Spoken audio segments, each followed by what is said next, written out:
Hey, Chicago, what do you say? It's the CHGO Cubs Podcast. It is January 22nd, a cloudy Monday in the city of Chicago.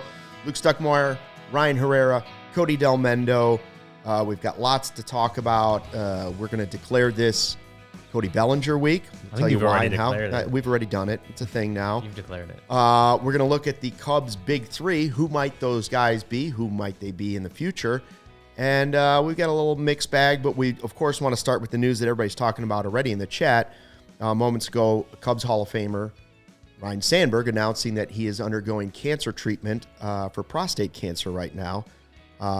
So obviously it's a dangerous thing. It's a scary thing. Rhino with a picture of himself. He's already started his treatment.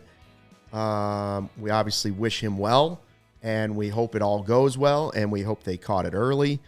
And I see a lot of people in there saying prayers, thoughts and prayers, prayers for his family.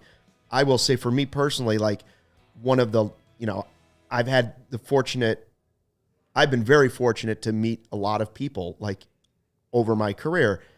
Ryne Sandberg's probably the top of the list. Like if meeting Michael Jordan is one thing, but meeting someone and having conversations and getting to know them. Rhino was about as big a star in my life growing up as a sports fan as I can think of. He was the number one baseball player, and he couldn't be a nicer guy, and he couldn't be more friendly or more open. And as a player, he's very quiet. You just didn't hear much from Ryne Sandberg.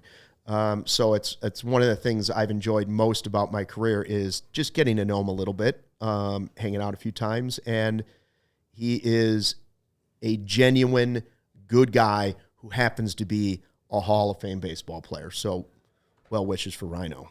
Yeah, it's that news kind of came out a few minutes before we were ready to start. It's brutal. It sucks, and again, yeah. Hopefully, he caught it early, able to get the treatment needed, and can come out of this on the other side and be healthy. It's a scary thing. It's a tough thing, tough news, and especially for obviously we could see it just in our chat, Cubs fans. A larger than life person in the Cubs world. Yeah. My dad growing up, his favorite player, Ryne Sandberg. Still Ryne Sandberg is his favorite Cubs player of all time, right? So I know how much he means to people of many different generations. Seeing him around the ballpark, seeing him in spring training. He's always around the team. He's getting his statue unveiled this summer. Right. So yeah, just a big part of the Cubs organization, a big part of the Cubs world, a big part of Cubs history. And yeah, it's tough news, but obviously, like you said, Ryne Sandberg pretty well, definitely better than either of us too. But he's going to, again, hopefully they've been able to catch it early. It can get the treatment, and he can come out, he's a fighter. He's going to go through it. Well, he's a competitor for sure, sure. But this is the biggest game he's in now, right? Somebody in the chat said it's beatable, very beatable. It is. It's very beatable. It's very treatable, but it's not always beatable. Yeah. Right? Like it's like somebody saying, "Oh, somebody's having minor surgery," until you're the person having minor surgery, and then it's not minor anymore. Yeah. So and I know people that have passed away from prostate cancer, so it's not always beatable. Yeah. So thoughts and prayers from our end for Ryne Sandberg, and wishing him well, and on this battle that he's going to be going through. It's a tough thing, but hopefully we get good news in the near future. Yeah. Knowing my mom and how she uses the internet, she probably hasn't learned this news yet, so I'm going to have to text her after the show. But Ryne Sandberg is my mom's favorite player, and I've had the pleasure of meeting him too.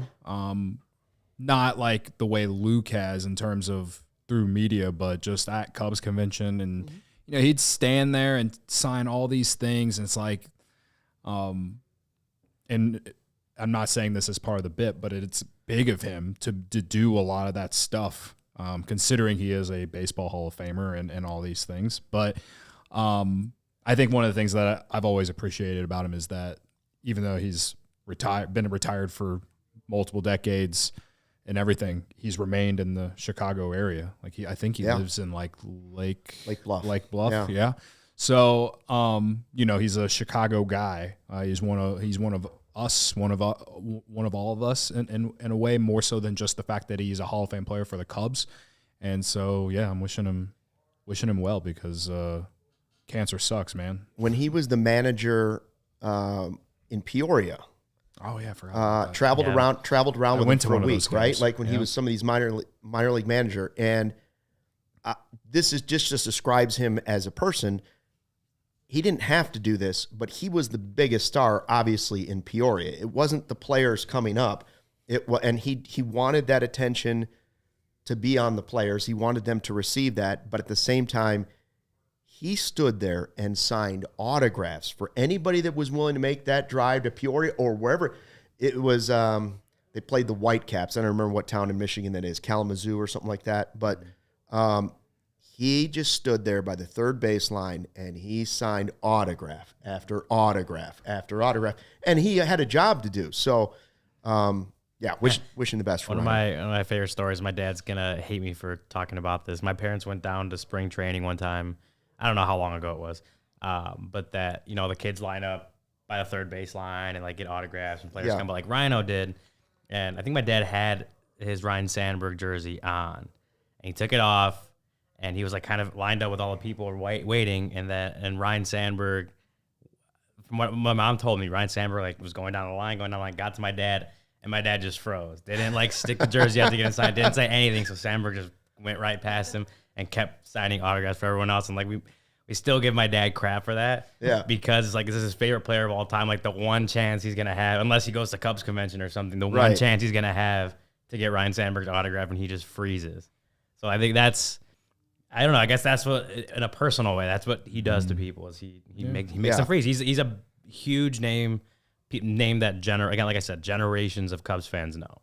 Whether you're older generation, newer generation. And the younger generations appreciate him, obviously. Yeah, exactly. Yeah, even if you didn't see him play, you appreciate that he's around the ballpark. He's around spring training. He's pretty visible as a supporter of Chicago Cubs baseball long after his playing days. So, wishing well to Rhino. Now, to much more positive things. Happy Cody Bellinger week to all those that celebrate. And I believe it's almost everyone. We've made a thing out of this. So we're going to talk about Bellinger. We're all going to say something nice about Cody Bellinger every day today until he signs with the Cubs. This weekend, I don't know, I guess I sum it up this way. Cody shaved, I caved, and Ryan parlayed. Is that right? I did parlay. Does that sum it all up? Yeah, I think Cody so. shaved, I caved, I had 2 cinnamon rolls. I'm back in trouble. Cody's down, how many, 17 pounds now? Like 13 pounds. Cody's down 13 pounds to go. Yeah. And all of a sudden, I cinnamon roll popped into my head, and I was like, let's do it. I cheated last night. I had a Pop-Tart, and I ate a half a pizza. Aren't Sundays your cheat days anyway? Yeah. Got to have one to be realistic. Yeah. But dry That's the way I'm looking at January, dry January continues. I have not caved, and I've been to a bar this month too. So wow, I've been in scenarios where I could have drank and I didn't. So dry January, we're going strong. We got 10 days left of January. So, yeah. Yes to Barb. Hello to everybody in the live YouTube chat. Sarah is running the 1s and 2s today, producing from Studio B here at CHGO Sports. Did you see the Obvious Shirts tweet this weekend of Cody Bellinger having a little coffee? Now it is photoshopped. So even though this is Cody Bellinger week, it got me sparked on we need to have a whole week of Cody Bellinger week. He didn't really have a Cubs logo in his coffee. You said he was out actually in Napa? Yeah. Can this be my transition to my nice thing to say about Sure, Cody you want to start with Bellinger? it? Everybody's got to say in the chat, say something nice about Cody Bellinger. Go ahead, Cody. Something nice about Cody Bellinger. He likes good wine, and I like good wine. And Napa Valley has good wine. And I have proof. I've been there with family multiple times. So he's we're relatable in some ways. We're the same person. Almost the same guy, same name. People cheer for you at Cubs convention. The chants. Yeah, I mean, people were chanting. People were either chanting my name or his name. Is still unconfirmed. There's no way to tell. There's no way to tell. But this is certainly. I don't want to break any news, but this is certainly. Don't let the facts get in the way of a good story. This is the week that he signs with the Cubs. I do believe that. In fact, I believe it will be Wednesday. Why? Because he wears number 24? The 24th. Okay.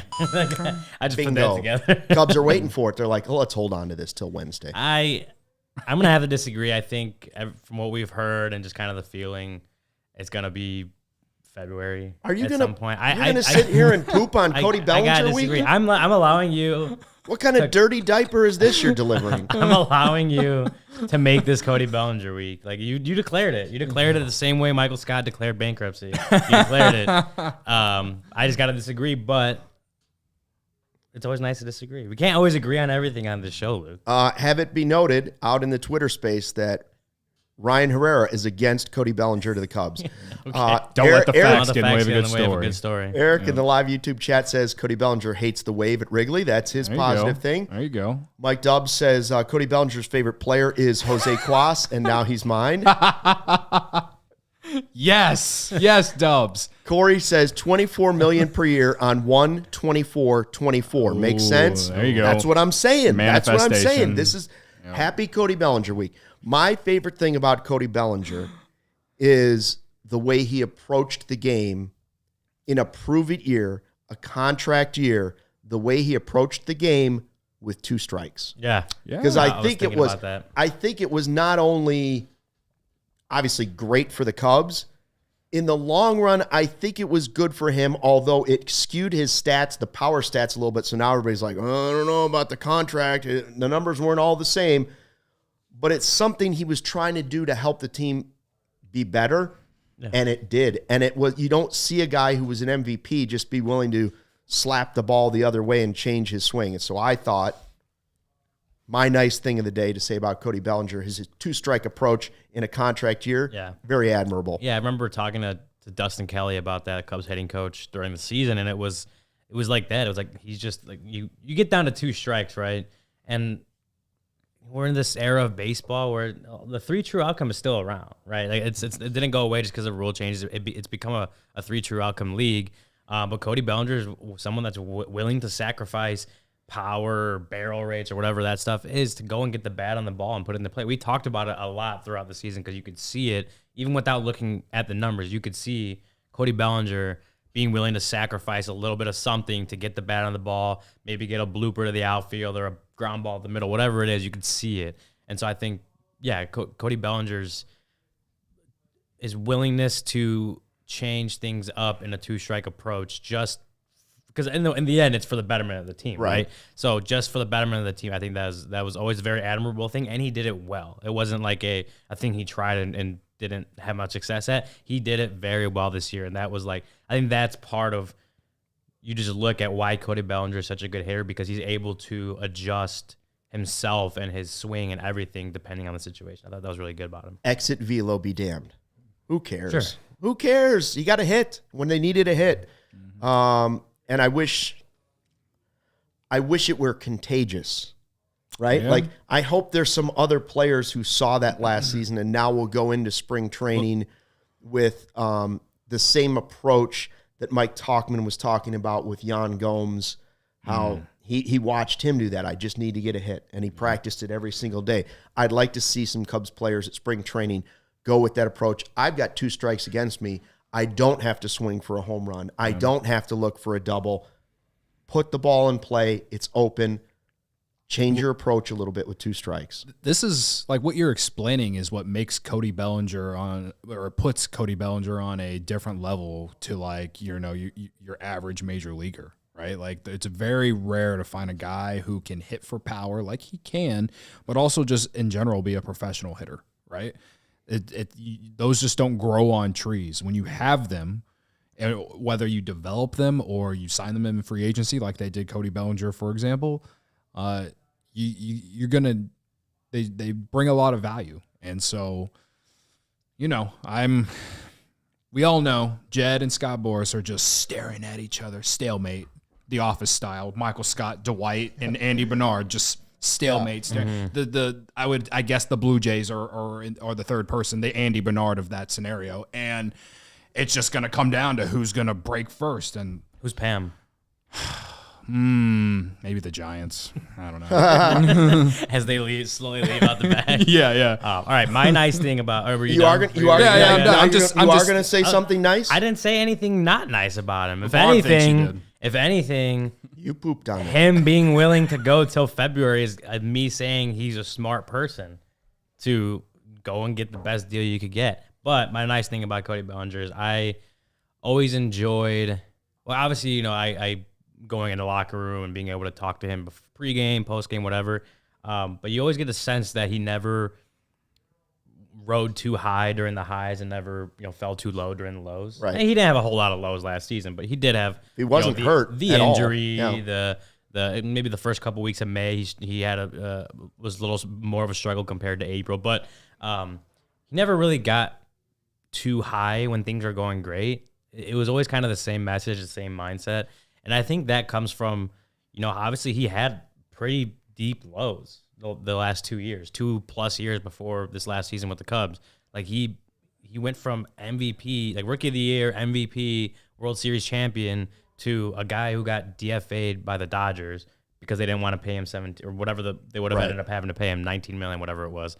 Like he had a really, really high highs in his career prior and then went really, really low in 21 and 22. I think that helped build that mindset for a guy to, when things are going well, as they were in last April, don't get too high because that injuries can, even though you're going to do your best to make sure those highs are sustainable, injuries can happen, slumps happen. It's how you react during those low periods and how you don't let that mindset change. And I think Cody Bellinger is someone that does that really well. I just, I get that feeling, and then obviously talking to him, you kind of get that sense that he, as now a veteran, right? He's only 28, but he is a veteran, 29 maybe, that he understands how this game can give you everything, but also take it away. So I think he understands that keeping that positive mindset, that staying as level as you can because it's a long season. I think he has that, and I think it's very good for a guy. It's good for anyone, obviously, but definitely for a guy who's had those highs and lows in his career. So I think that's one of my, off the field specifically, one of my kind of the things I like to see out of Cody Bellinger last season. Somebody in the chat said Bellinger shops at Sunnyside just like they do. That was their positive thing to say. Any other good ones in there? Some people don't want to buy into Cody Bellinger week just yet, but you'll all celebrate with us on the 24th. Manifest it. You'll celebrate on the 24th. Every year you'll remember it. Whenever it breaks on Wednesday, credit to us. Don't credit Jeff Passan or Ken Rosenthal. Nope. Credit to us. First to report it. We first reported that it will happen on Wednesday. Big of Luke. Yep. Credit even before he signed, we announced he signed. Yes. Just remember that. Absolutely. Listen, you can even probably wager on it somewhere. Tell us about CIRCA Sportsbook, Cody. Yes, CIRCA Sportsbook. Who had George Kittle first touchdown on Saturday? This guy. Oh, wow. And then I lost all the rest of my bets. But I had fun riding the roller coaster of it on CIRCA Sportsbook, all right? Three things. I always mention the three things that I love about CIRCA Sportsbook. And the first one is the tight money line splits. The games will strive to be a -110 split on the CIRCA Sports menu, unlike other sportsbooks, which may use -115 or -120 splits. CIRCA Sports keeps as little money as possible on large market bets, especially compared to other books. They also don't limit players based on their winnings. Every player has the same limits, unlike other books who do limit winning players. They actually encourage you to download and explore other sports betting apps available just to see the difference. And then finally, again, one of these days, these things will leave. And these things I'm talking about are chatbots. I hate chatbots more than a lot of things, all right? But CIRCA does not use chatbots, and it's a beautiful thing. All aspects of their app are being run by the same team that runs the main CIRCA Sportsbook at CIRCA Resort and Casino in Las Vegas. My second favorite place on earth. Wrigley Field ranks number one. But there's my second, all right? It's a good spot to be in, if you ask me. Anyway, download the CIRCA Sports Illinois app at circasports.com/Illinois-app to sign up today. Also be on the lookout for CIRCA events, watch parties, and tailgates. If you or someone you know may have a problem with gambling, call 1-800-GAMBLER, text GAMB to 833-234, or visit areyourreallywinning.com. After you go check out CIRCA Sportsbook, you need to go check out Midtown Athletic Club. Midtown's got 4 Chicagoland locations: Palatine in the Northwest Burbs, Bannockburn in the North Shore, Willowbrook in the Southwest Suburbs, and Midtown Athletic Club and Hotel in the middle of Bucktown and Lincoln Park. If you're thinking about checking out Midtown Palatine, we got to tell you, they've launched a multi-million-dollar transformation of the club, which will be complete in early 2024. And Midtown is offering no initiation fees this January at their Bannockburn, Palatine, and Willowbrook locations. So great stuff all around. There's something at the club for everyone, whether you're single, got a family and kids, people looking to make lifestyle changes, looking for holistic wellness. They got something at the club for everyone. Midtown Chicago is the nicest fitness club I've been in. Me and Cody went a little while back, and you have to go. It's on our Instagram, right? The reel we have on our CHGO Sports Instagram, and just the full tour. You know, that's video footage of me dunking a basketball on a normal size. Right. Yeah. Right. All the posing in front of the mirrors. Yeah. But just like you gotta go check it out, because we give you the full tour of the whole club, and it looks incredible. But some of the club features: the super luxe locker rooms with wet and dry saunas and premium amenities, amazing outdoor and indoor pools and hot tubs, a collection of boutique fitness studios with more than 100 classes per week included in the membership. And they're not gym quality. The spaces are actually boutique quality. They got the best tennis courts and programming in the sport. Midtown has indoor and outdoor tennis, pickleball, and paddle tennis. It's USTA professional quality all the way. And let me tell you, CHGO Bears and the CHGO Sports Podcast will be filming live from Midtown Bannockburn on Thursday, the 25th. That is this Thursday, January 25th. Guests of the show are complimentary that day, so if you want, go and check out the space and catch the show live with our Bears team and Chicago Sports Podcast teams. Head over to midtown.com/CHGO. Find out more and tour the Midtown Athletic Club nearest you. Wow, what a way to celebrate Cody Bellinger week. You go to Midtown, watch a live show. Yeah. While celebrating Cody Bellinger week. It's on Wednesday, right? That's what I'm saying. Yeah. You'll be there while it's going on. Alex, to wrap up Cody Bellinger week for Monday, Alex Hutchinson says, Cody is posting with Dodger players on Insta. Don't worry, Anthony Rizzo has posted with Cubs players on Instagram too. Well, and it didn't make him any more likely to come back to the Cubs. And again, what he's talking about, the picture, it's him with Will Smith and Chris Taylor at Napa Valley. Maybe they just all like wine, brother. Yep, that's all right. I think that's what it is. And maybe they're his former teammates, and maybe potentially close friends. You know, there's if you're going to celebrate your own week, what better way than to gather your friends and go to Napa Valley? Yeah, it's gonna be the last time he hangs out with his Dodgers friends anyway, because he's gonna be a Chicago Cub for at least the next 6-7 years, and he ain't gonna see him a lot, so he's getting that time in. All right. Credit to him for, you taking advantage of the offseason. All right, Cody Bellinger week continues on Tuesday. Now we focus on, you could put Bellinger in this conversation, who are the Cubs' big three? Joel Sherman at MLB Network had a great segment where he was going through ranking his big three, right? Like, mostly you talk about it in basketball. Who are the big three? Yeah. It was every team's big three. Yeah, it was every team's big three. But generally, a lot of the NBA teams, they want to say, this is our big three moving forward. This is how we're going to win the championship. This is our Rodman, Pippen, Jordan. Okay? Mm-hmm. And I've said many times on this podcast, the Cubs were better last year, but re-signing Bellinger is a big part of this. They lack star power. Now, you can say Dansby Swanson is a star. I think he is.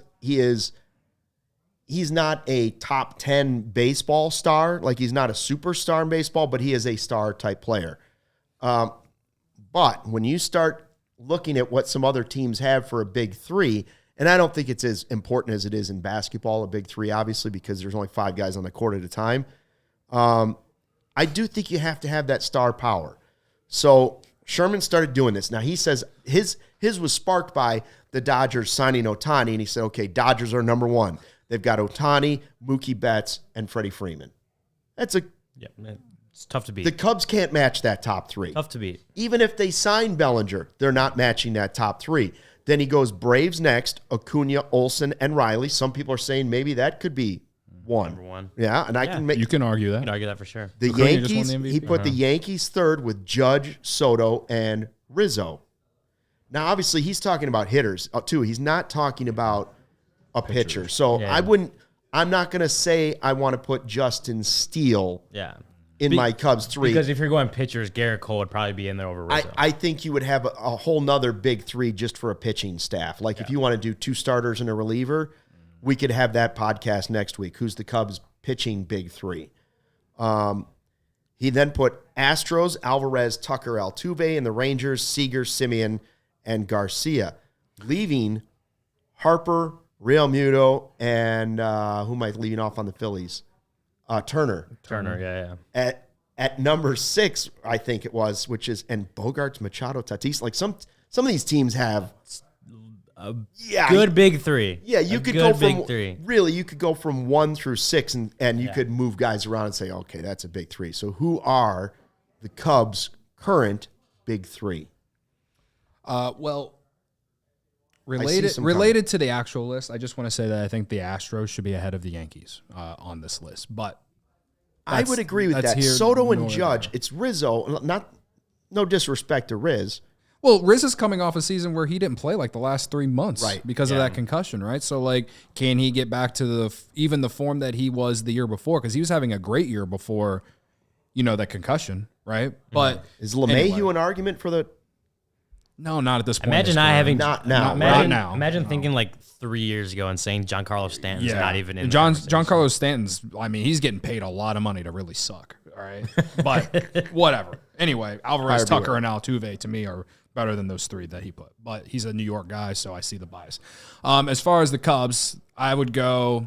If we're looking at, are we basing this off current roster? Well, Mike Dubs wants to go Horner, Swanson, Bellinger. Okay. So he's already celebrating Cody Bellinger week. Okay. Well, but it's not Wednesday yet. It's still Monday. Right. I'll go with roster currently as it stands. I would go Swanson. I would go Suzuki, and then I would go Horner. Which is what Joel Sherman did. Yeah, that's what Joel Sherman did. So, yeah. I didn't even read it, so credit to me. Horner, Suzuki, Swanson. I think Happ has an argument instead of Seiya. I mean, those are your 3 most recent position player all-stars, right? Gold Glovers last year. I mean, if you're basing it off the end of the season, yeah, I can see Suzuki in there. I think Dansby and Nico for sure are in that top 3 for the Cubs right now. And then, if Bellinger gets re-signed, he probably joins that or whatever. But I think those 2 are pretty firmly in the top 3, and then Suzuki or Happ would be your number 3 in that for the Cubs. I agree that he's got the 3 wrong, and I agree that Happ, at least today, if you just went by today, I don't know how you couldn't put Happ over Seiya. Now, I think the potential for Seiya to be that guy, if he gives you a full season, obviously could be part of the big 3. I think, but Ian Happ has won a Gold Glove 2 years in a row. He swings from both sides of the plate. Fair. Right? He's a more proven Major League Baseball player at this point in his career than Seiya is. Seiya would have that potential to be that guy, but I would suggest that if they signed Bellinger, when they signed Bellinger on Wednesday, 1/24/24, he jumps in there. When that happens, Bellinger's going to knock out Suzuki anyways. Yeah. Or does he knock out Nico because he doesn't have the power numbers? He doesn't have the hardware either. Of course, Seiya doesn't have the hardware yet either. I would still say it would be Nico, Swanson, Bellinger. Yeah. And that still doesn't, signing Bellinger, Cody, still doesn't put them in the top. No. Definitely not top 5. They're an honorable mention now, but it doesn't put them in the top 10 even. Yeah. We might, I'll say this. In a year, we could be thinking differently, but we might not even be talking about the players we're talking about right now.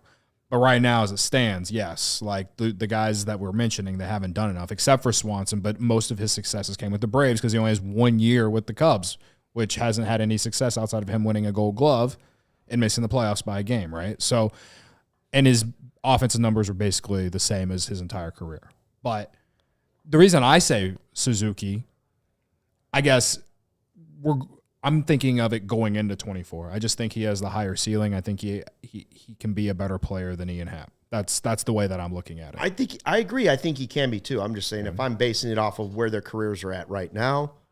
Yeah, Ian Happ has proved more. He's also played longer. Yeah. In America at least. So I mean it's not close, wrong. but either way that player is likely shoved aside If Bellinger resigns. if and when they make this big move they're probably to add another bat. I don't know where he ranked the Cubs in his list as in Joel Sherman, but I would say that the Cubs' big three is probably middle of the pack, like somewhere between 15 and 20. We had him in honorable mention, so top 10. After it went Astros, Rangers, then he went Mets, Phillies, Padres, Mariners, Orioles. Now, the Orioles have a young big three that could be a problem. So the question is, where do they even rank for a big three? The next question is, where do they even rank for a big three in their own division? Yeah. Because pretty much every team in their division, I think other than the Pirates, was also listed as honorable mention, just like the Cubs. Now, he had De La Cruz, McClain, and Steer for the Reds. He had Churio, Contreras, Yelich for the Brewers. I think the Cubs are ahead of that. We don't know. We don't know about part of the Brewers. I would personally say they're behind Arenado, Contreras, Goldschmidt. I think they don't have anybody of Goldschmidt's stature, and Arenado has accomplished more than anybody. Yeah, in a regular year, I think that Cardinals' big three is top of the division. Because Arenado, platinum glove, multi-time platinum glove, I believe. Yes. All-Star, Paul Goldschmidt, multi-time All-Star, Wilson Contreras, multi-time All-Star. And all obviously with the Cubs. And obviously we saw the Cardinals have a tough year last year, but those three, when they're right, are three of some of the best at their own positions. They were still good last year. It's their pitching that really hurt that team. What I'm saying is Nolan Arenado had a down year. Yeah, for his standards, for sure. Contreras had, I would say, a down year compared to where he was with the Cubs. But when they're all right and playing more like their best selves, like those guys are pretty much in the conversation for best at their position in baseball. I wouldn't say they are the best, but they're definitely in those conversations, or at least near the top. So I would say the Cardinals would have, on paper, the best of those big three. I would put the Cubs behind the Cardinals. Credit to you. Yeah. But just for the big three. I'm not saying their team's not as good. That's what I'm saying. But the big three for the Cardinals is better than the big three for the Cubs. Maybe the Reds can argue ahead of me, but I think the Reds is better than the Brewers. Like Yelich is not the MVP Yelich that he used to be. Churio hasn't proved shit yet. And what's his name? Contreras. Okay, Contreras is pretty good, but we're talking about that's one guy. I think the rest of their list there's a lot of question there. I think at least with the Cubs, you basically know what you're going to get, and that's really good defense. And they in the right roles, those guys can be effective offensively. So, but I think the Reds, I think you can argue them being ahead of the Cubs if you were to rank the big threes. What about for the the division? The Pirates just have a lot to prove still, I think. Like O'Neal Cruz, missed all of last year, but Reynolds. He has a high ceiling. Yeah, Reynolds is probably their best player. Brian Hayes had a much better year offensively. Sure, yeah. Henry Davis is going to be up there. Yeah, like they have. I would say the Cubs guys, are ahead of the Pirates for sure. They just again with the Pirates, they just haven't proved a lot yet. At least with the Reds, that they're at the end of the race with the Cubs as well. Their big thing, I think, is lack of pitching, but they have offense. So yeah, I think you can argue those guys being ahead of the Cubs on this list. I mean, he didn't even mention De La Cruz, right? Oh no, he does mention De La Cruz, but De La Cruz was awful in the second half of last year. He the league adjusted to him after his hot start. Will he readjust? He has the talent that I think he can be an all-star caliber player for years to come, no doubt. But you still don't know. Steer and McClain are the guys that fear me the most of those. That fear you. That fear me. They fear you. Or that I fear. That I fear. Who do you fear the most? McClain and Steer. I fear McClain and Steer. Cody, like, oh my God, we got to perform or Cody's going to roast us. If I would have made the list, I would have put like TJ Friedel there instead of De La Cruz. That's how bad De La Cruz was in the last 3 months of the year. And Barb, we're just talking hitters. We're talking about hitters in a lineup and defensive players, not pitchers for this argument. Mike Dubbs said the Brewers' big three, moldy cheese, flat beer, and spoiled brats. Don't forget the leaky roof. Yeah. And their fans who piss on the concourse. And don't forget the Subway coupons. Yeah. Listen, it just highlights to me what we were talking about at the beginning of the podcast. they desperately need somebody like Cody Bellinger in the lineup just to get back to being in the conversation for the best big three in the division. They are not in the currently. I like all three players. It doesn't matter if it's Suzuki or Happ or whatever. Now, the Cubs may have more length in their lineup than some of those teams, but their big three does not stack up or strike fear like a top 5 team or top 10 team in baseball does. Yeah. So even bringing Bellinger back just puts them back into a conversation, because then it probably goes Bellinger, Swanson, take your pick. Probably who you want to be. Probably Horner. Yeah. I mean, I think it also highlights, and just looking at the divisional big three itself, is just how much better this division is getting. Like, they don't have, I mean, the NL Central is not a bunch of World Series contenders, right? But like, the Brewers are still going to be a good team probably this next year. The Cubs should be better this next year. Cardinals honestly should be better this next year. I don't expect them to be down for very long. And the Reds and Pirates are constantly improving too. They got a bunch of young pieces that have played well together at various points, right? The Reds were right on the cusp of a playoff appearance too last year. So it's going to be a tough division, even though they're not going to be a bunch of teams fighting for the World Series favorites, right? Like, they're not, the NL Central isn't that right now. But there are probably, I could see scenarios in which all 5 of these teams are in the race for the division, even towards the later part of the season. I think they all have potential to be pretty good if things go right for them. I honestly think, and a lot of things would have to happen, but I honestly think the NL Central could be better than the NL East. And like, the NL East will be top heavy, right, with the Braves. But I feel like the Mets are pretty much retooling for 2025. The Marlins, you don't know. The Nationals, still rebuilding. And what's the other team I'm missing here? I'm missing another team. Sorry. Braves, Mets, Marlins, Braves, Marlins, Nationals. There's another team. What is Nationals? Yeah, why am I blanking? Braves, Mets, Marlins, Nationals, and Phillies. So it's top heavy. Got it at the same time. Phillies. It's top heavy. It's to me, it's the Phillies and the Braves, and maybe the Mets. This division is not. It's not better than the East. It's the worst division in the National League. The Marlins were. That's why they need to win. As we sit here right now, yes, I would agree. But I do think to Ryan's point that this division, by the time we get to the end of the year, that like, maybe the Central is better than the NL East. And that's why, in my eyes, it has been kind of frustrating that they haven't been a little bit more aggressive in free agency.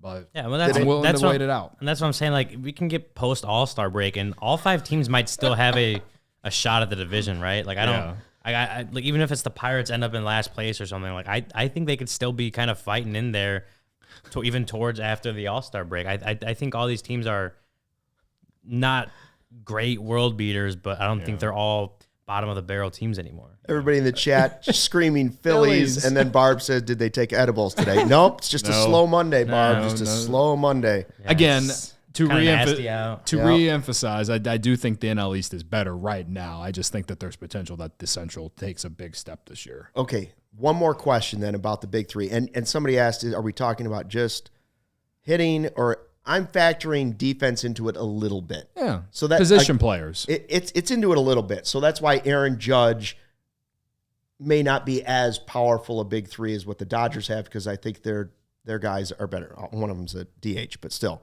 Mm-hmm. But I give Dansby Swanson credit because he's an incredible glove. I give Nico credit for having a glove, all those things. We're really talking about the lineup, though. So at the end of this season, now, we don't know who's going to be signed yet. At the end of the season, who will be the Cubs' big three?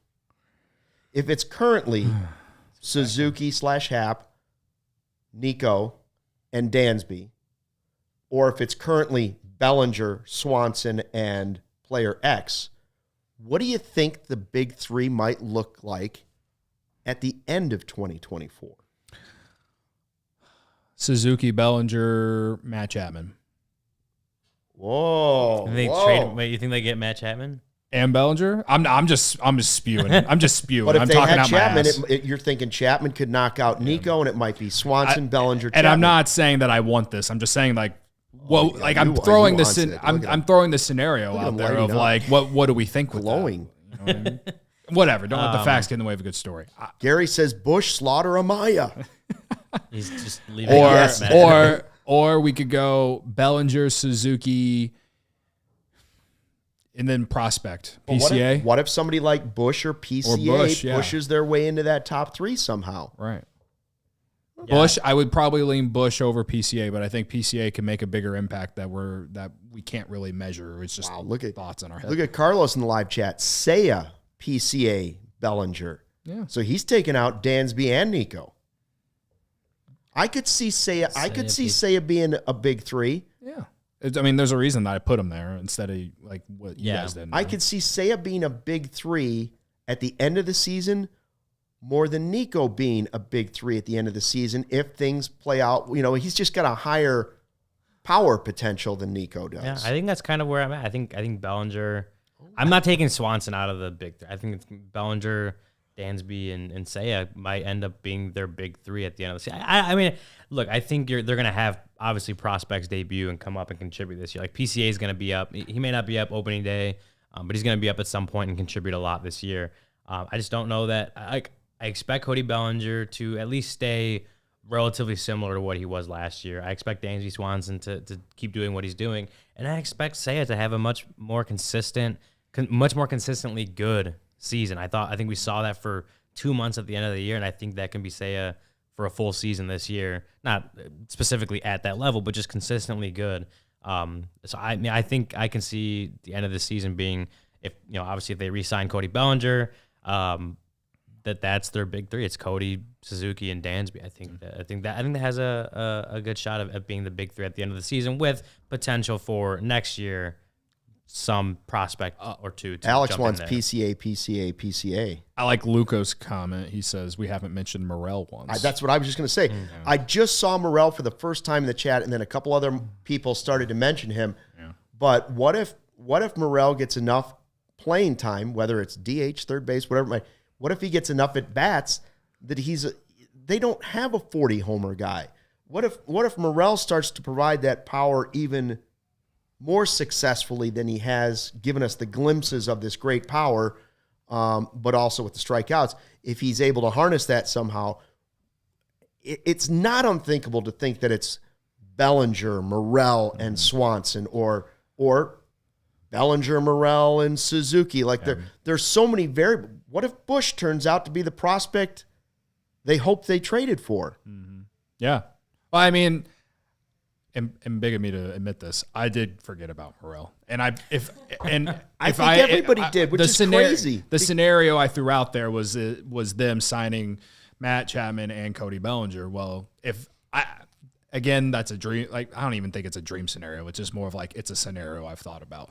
But if it's not Matt Chapman, if Matt Chapman's not on this team, then I think Morel could be in there. It's just more about like, are they going to find a position for him? Like, obviously the offense is there, but I am thinking about defense too. I mean, Bellinger does it all, man. And Suzuki is an improved right fielder too, on top of the fact that he hits. So, I think that's part of it for me, is just the defense and where. But Morel offensively, obviously, like he's awesome. Gotten better every year. He was like a 130 weighted runs created plus last year. He hit 26 bombs. He has a great attitude. People love him. He's on a beach this weekend drinking wine. Like he's an easy choice, honestly, to put in there just because he's so young, under control. Like I feel like he's on the cusp of maybe becoming an all-star caliber player. But it's so hard to measure like what the Cubs are thinking with him. That's why I forgot about him. Do you like Morel? Barb doesn't think you do. Barb thinks that I actually have like intel with Jed Hoyer, and that I am telling him who to trade and who to sign. But I don't. Sarah says you do. Credit to me. Don't let I play along with it. Like, don't let the facts get in the way of a good story. If I really did though, then like Cody Bellinger would have already signed, and they would have signed like Shohei Ohtani no matter what. They would have literally forced him to be here. Like, I don't know. Well, because I think you used too much of your juice getting them to trade for Jose Quas. You haven't like recharged it yet. That's true. This is what's happening. Like, we can fully expect Barb's big 3 of pitching to be including Quas, of course. Oh yes, even and you know what? I saw the graphic that MLB put out this weekend about like they did a top 10 list of emerging power hitters in 2024, and they put Nelson Velasquez number 3 on the list. And so I looked at it and was like, oh man, I can't wait for people to yell about this. And I was actually surprised that no one yelled about it. I think Stephen W. is the first I've seen to say Belli, Dansby, Shaw. Okay. Yeah, I mean, Thinks he could be a big there's three a lot. by the end of Yeah, Ryan wrote an article about that. I don't necessarily disagree. Is he the future at third base? Sign up to be a diehard, allchgo.com. Alex Check says it I'm out, using my allCHGO.com. hands too much, so I'll No, continue to use my hands too much. Yeah, like I said, I think Morel, his defense comes into play for me, and the value they could get from that. Like if he can be their everyday third baseman and be productive there, that's huge for him because I think we know the offensive upside he has. But if he's their everyday DH, and if he is their everyday DH, I don't know that he'll play. I don't know that he'll get 600 plate appearances. Yeah. So I think I think a lot of it comes down to if he can play defense for me, or he has to have a really, really awesome offensive season. Otherwise, again, I kind of stick with my end of season big 3 prediction right now is Bellinger, Swanson, Suzuki. I think that's where I'm falling. The Morel thing. I do find it interesting that nobody, including the chat, brought him up in the first 5 minutes of the conversation. That is true. And is that because so many people believe he's traded? Or did we literally just forget? There's half of the Cubs fandom that can't believe that they would consider trading Morel, right? Mm. Because he's going to be so great, he's going to have so much power, and he is that guy, and he's him and all that stuff. But even those people didn't jump in right away and say, how are you not saying Morel? Somehow he slid out of the conversation for a few minutes.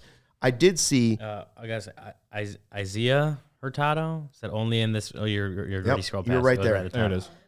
Only in this fan base does a guy who can hit 20 bombs, get on base at a 350 clip, strike out 20% of the time, and play Gold Glove defense be left out when talking about the most valuable player on the Cubs. Talking about Ian Happ. I believe talking about Ian Happ, and he's an all-star too. We did mention Ian Happ. We did. I said I might put Ian over Happ or Suzuki, and I think Happ. I think Happ now, would be in the big 3 right now, for sure. Agreed. So right you must have now, missed that part. Must have missed that part. Yeah. But no, I mean, yeah, Happ, again, going back to Happ, he's obviously an all-star, 2-time Gold Glover, and a very solid player for this team. I mean, when this team is World Series competitor, if that's the level they get to, I don't know that Happ is going to be in those top 3 players. I don't expect that to be the case, but I think he's going to be a majorly valuable complementary piece to those big 3s. When they are, we can sit here and say they're World Series contender, I think Happ is still going to be an important part of that. I just don't know that he'd be in the top 3 if they get to that level. I have seen people mention Nelson Velasquez, by the way, who's going to be with the Royals, and I did see him mentioned over the weekend as looking for breakout seasons with power, and he was high on that list. Nelson, I literally he's brought going to get that lots up. of playing time. That's the list I brought up. Yeah, and he's going to get a lot of playing time, but he still has a lot to prove. I don't think we wouldn't be talking about Nelson Velasquez as the Cubs' big 3 at the end of the season. I don't believe that. He hit a grand slam, fans loved it, and then everyone thought he was going to be the greatest thing ever. And if I'm completely wrong on this, I'll come on this podcast and admit that I was wrong. But I promise you, over the next 5 years, we are not going to miss Nelson Velasquez because they will be winning with other guys. That's the take. Bottom line, if you try to name the Cubs' big 3 right now, with or without Cody Bellinger, 124-24, note that there's still lots of room for improvement on this roster when you're trying to compete with some of the big boys when it comes to power hitters, big hitters in baseball, because there's at least 10 teams that can easily say, we got a better big 3. They may not have better teams. I totally agree with that because pitching is a huge part of the game too. But if you're looking for a big 3 to get you into the postseason and have some big-time players, Cubs still have some shopping to do and developing to do as well. Speaking of shopping, with Empire Today, you get to shop at home convenience, the right product for your needs, quick and professional installation, and a low price guarantee. Empire Today is the place to get new flooring. There's going to be copycats out there, but they can't compete when it comes to quality, service, and speed. Empire gets rid of all the garbage samples that you don't want to even think about putting in your house. That's what we're saying. they get rid of the bad free agents and let you choose from only the good free agents. They're going to give you great value for your purchase. So they also have this virtual floor designer. It's a great thing that's been added to shopping for flooring. Great way to see what the new floors are going to look like in any space. You just snap a little picture and instantly see how the new floors will look in your room. Shopping for flooring at a big box store, sure, you can do it, but you might end up with a guy that was in plumbing the day before, and you certainly don't want that. They service their own warranties and schedule a free in-home estimate today. All listeners at CHGO can receive a $350 off discount. Tell your friends, use the promo code CHGO. 4 most important letters in the alphabet. CHGO. Restrictions apply. See empiretoday.com/CHGO for details. And I hope and I bet you're in the market for a new vehicle as well. And if you are, great news for you. Our partner, Ray Chrysler, Dodge, Jeep, and Ram in Fox Lake is starting their Ray Resolution with Start Something New sales event. And you know what that means? Well, you're able to shop incredible savings on every new vehicle in stock because they want to clear out the lot to make room for those brand new 2024 vehicles. For a limited time, get up to $9,000 off a new Jeep model with dealer discount. And that's not all. Shop their last call on remaining 2023 Dodge Challenger and Charger models, including Hellcat, Scat Packs, and more. Dodge is the most powerful muscle car brand out there. You don't want to miss out on their last call with over 20 Dodge muscle cars to choose from. At Ray's CDJR, you're always able to shop one of Chicagoland's largest inventories and drive home with more money in your pocket than you'd expect thanks to the Ray Price Promise. And don't miss out. Shop great deals all month long and save big because Ray's CDJR makes buying a new vehicle more affordable than ever. Fans get a free oil change as well when you mention CHGO, the 4 most important letters in the alphabet, at the service station, or mention CHGO when you book online at raycdjr.com/service. But you have to schedule that before the end of the month, January 31st. So if you're in the market for a new vehicle, then you have to check out the team at Ray Chrysler, Dodge, Jeep, and Ram because they are the only team we recommend. Visit them today on Route 12 in Fox Lake. For more information, visit Ray CDJR in Fox Lake or raycdjr.com, serving the community since 1963. I was texting during the ad reads. Oh, offensive. Carlos says that I look like a guy who's at 1% battery all the time. And I just want to confirm that is not true. All right. I have one of the cool things about my couch at home is that it has a built-in one of those fancy built-in outlets. Yeah. So I sit in the seat that is right there. I have my cord right there. My phone is always highly charged. In this industry, it has to be, or else I would not be good at my job. Yeah, I was laughing. I think Luco said in the chat that Cody had just texted Jed the trades that he approves. Yes. Or the moves that he approves. Don't let the facts get in the way of a good story. So That's who I was texting. I was clearly texting Jed. Still has some juice with the front office, apparently. Yeah. All right, we don't have a ton more of juice time. than Ryan. He's the one who should be texting Jed. I report. I don't. Becky said, guys, please quit making fun of Cody. That's why Becky is a 5-star member of our live YouTube chat. Make sure you subscribe to the CHGO Sports YouTube page so you don't miss any. Barb just said I need a haircut. I got a haircut like a week and a half and ago. he just shaved, Barb. One. Just shaved. Damn. And he's down 13 pounds. Barb, just because everyone is loving on Jose Cuas in the chat today does not mean you have to be mean to me. Come on. That's right. Come on. News and notes from the weekend. Yes, Barb's been wanting to talk about it since the beginning of the show, but yes, Josh Hader did sign with the Astros. Was it 95 mil? 95 like mil. 95 mil. actually Hader to less the than I Astros, expected. Stevenson to the Angels. Okay. Those are 2 good relievers, good to great relievers, off the market. Yeah. Would you have wanted to pay the 95? I think we sort of agreed this isn't maybe the Godfather, Michael Collada, will say this was the time to go get Hader. Mm-hmm. I'd rather have Cody Bellinger. It's on the one team. thing he disagrees with us about. It's something like we said that they whether you like it or not, the reality of the situation is they have a budget they're going to be working with this year. How do you want the Cubs to use that budget to sign players? Are you wanting to spend, what does that end up being, almost is 18 million or something like that a year for Josh Hader? Do you want them to use the budget in that way? If you do, I'm sure Collada does, but there are definitely other ways the Cubs could get better and improve this team without spending that much on a reliever who we've talked about. Jed Hoyer has even said himself, just bullpens are volatile, and you don't know year to year what you're going to get, especially for a long-term big money contract with it. Josh Hader obviously has a history of success, but you can't guarantee it's going to last forever. Right. Well, basically to your point, like, say the Cubs pay Josh Hader this contract, would you feel confident that they're going to sign Bellinger still? And I don't. And if they did, then they would have proved me wrong. So my thought process is all based off how the front office acts. I'm not even really blaming Tom on this. I'm not even really putting Tom on this. I'm putting this more on the front office philosophy, right? Basically what you're saying. So to me, they wouldn't have got both. And Cody Bellinger can impact the team every single day while Josh Hader pitches the 9th inning. And another thing is, like, put some respect on Albert Alzolay's name. Like, he pitched really well in the closer role last year when given the opportunity. Now he's got to prove that he can do it for a second year in a row. But at the same time, there's still other options. They want to trade for a guy, whatever. Like we talked about Emmanuel Clase last week. I'm kind of talking myself into maybe the Red Sox would trade Kenley Jansen at the deadline this year. Like, there's other dudes. You want me to be pissed about a reliever the Cubs didn't sign? I'm pissed they didn't get Robert Stevenson. I'm pissed that he went to the Angels. That always felt like a fit for the Cubs. And so if you want me to be mad about a reliever that the Cubs didn't sign, it's more Robert Stevenson. 3 years, $33 million. Yeah.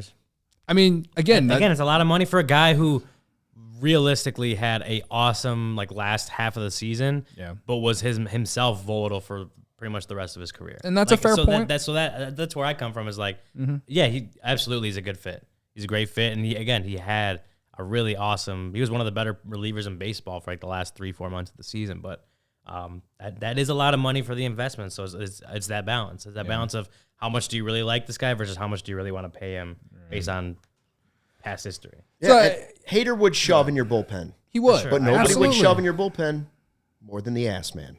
That's fair. And to bring it back around, I'm just glad now I don't have to pretend to like Josh Hader for the next 5 years. That's another thing. Just baseball aside, not a fan of the guy. So, it is what it is. I think that the Cubs will be fine going into opening day with Alzolay as a closer. And as we saw in 2016, if this team is better than maybe not in 2016, but if the team is better and they're missing one guy in the pen, there's gonna be a guy at the deadline they can trade for.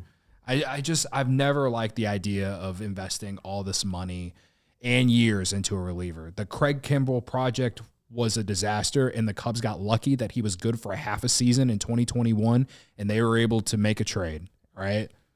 And even though that trade has basically been a wash, I don't care. It's perfectly, it's fine. If there's anything I'll complain about is that they just didn't get more for Craig Kimbrell. So, whatever. Yeah.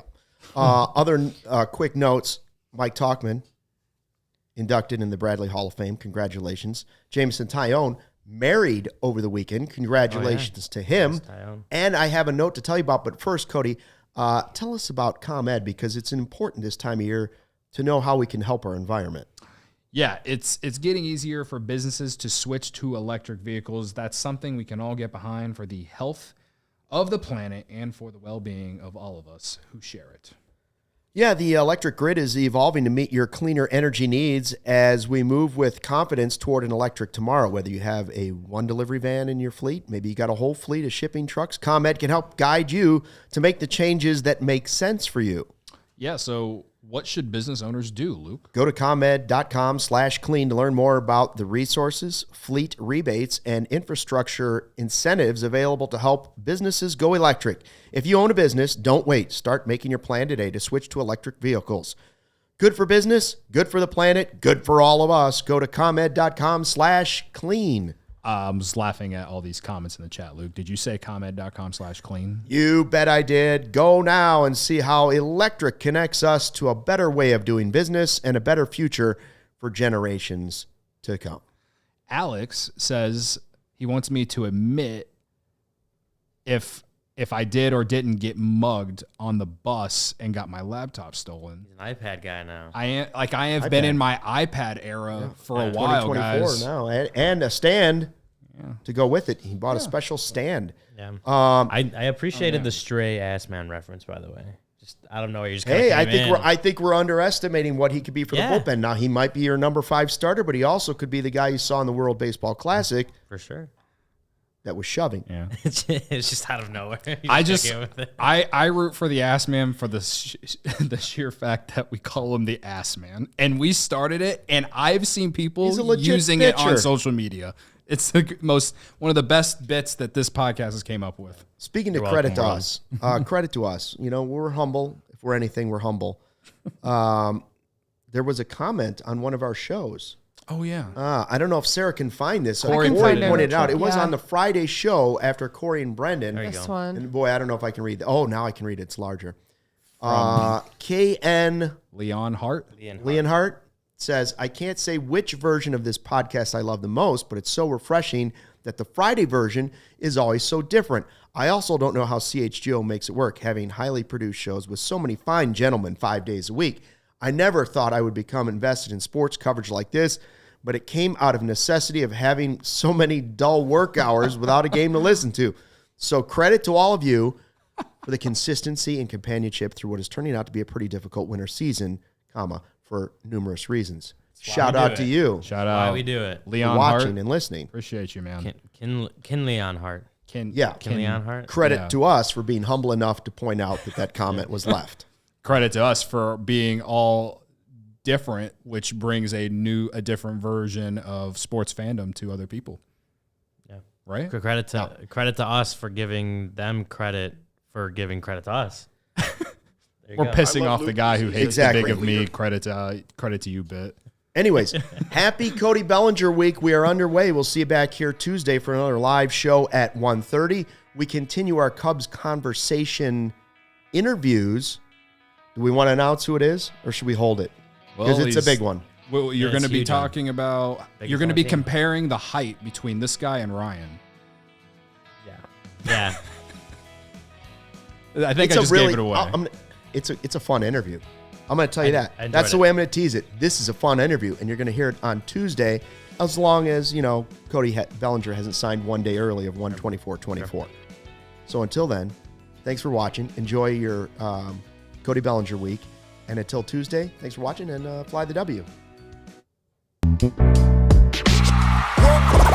all silly like the mayor.